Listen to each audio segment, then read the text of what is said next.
Okay, so I thought this would be a fun little video to do.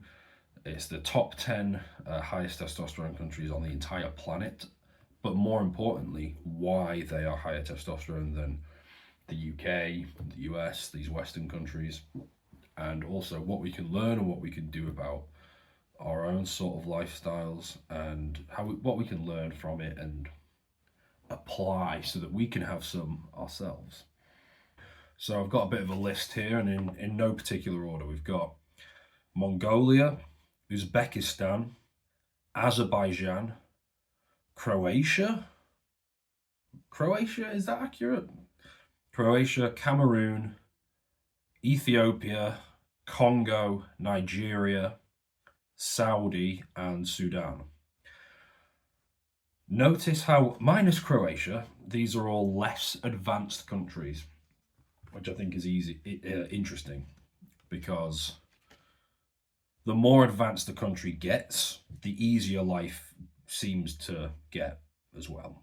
An easier life is not conducive to high testosterone. And then people say, oh, but life isn't easy because life is stressful. And I agree. My differentiator here is there's a difference between acute stress and chronic stress. Us in our advanced countries, we have chronic stress. We don't have enough of the acute stuff, which is important for survival. Like, acute stress is really good. Acute stress makes you stronger. Chronic stress kills you. It grinds you down over time. It erodes the body on a very, very real level. It's a huge cause of death. That stress. It's hard to measure. Doctors don't truly understand it, really. We as a species don't fully understand it, but it doesn't mean it's not real. It will kill you. Chronic stress weakens you. Acute stress strengthens you, as long as you don't overdo it. These guys in the second world countries and sometimes third world countries, they have the acute stress. They don't have the chronic levels of cortisol. So their lives are difficult. Ours are easy from a survival standpoint. We're sat around. We're in offices all day long. We're vitamin D deficient, most of us. We work from home. We're not very active. We have endless dopamine and endless sugar and seed oils available at the tap of a button. Although these countries do have some of that, they don't have anywhere near as much of that as we do. And then when you do a little bit of research behind all these countries, they're very, very physical, most of the people. There's a lot of herding animals across very harsh terrain over long distances. There's a lot of cold exposure at times. Obviously, in the center of Africa, that's not true. There's a lot of activity. There's a lot of fishing, farming, manual labor.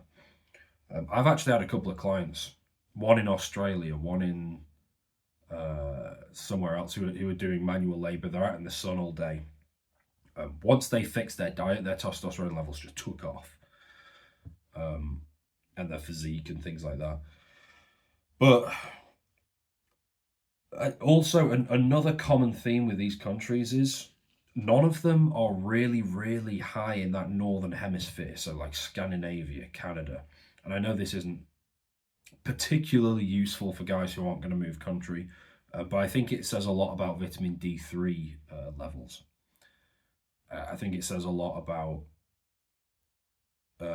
access to the sun. The sun makes everything grow faster, including your reproductive health. But vitamin D3 levels, it's a fundamental. I've spoken about this a lot at this point. All of these countries, yeah, every single one of them are closer to the equator than the UK. Not difficult. So the weather's better.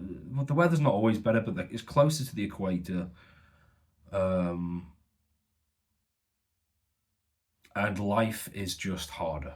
That's the truth. They're more active, and they don't have that endless access to comfort and ease and calories and cheap dopamine that we have.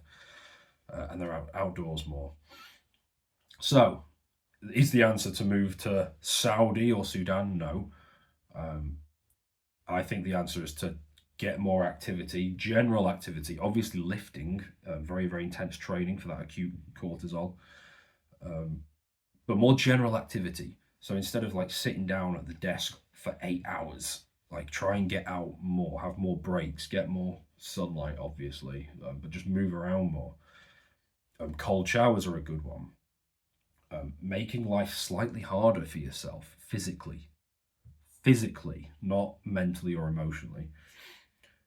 So instead of having everything come to you, and instead of everything being super lazy, like do more walking, get out more, make things a little bit harder physically.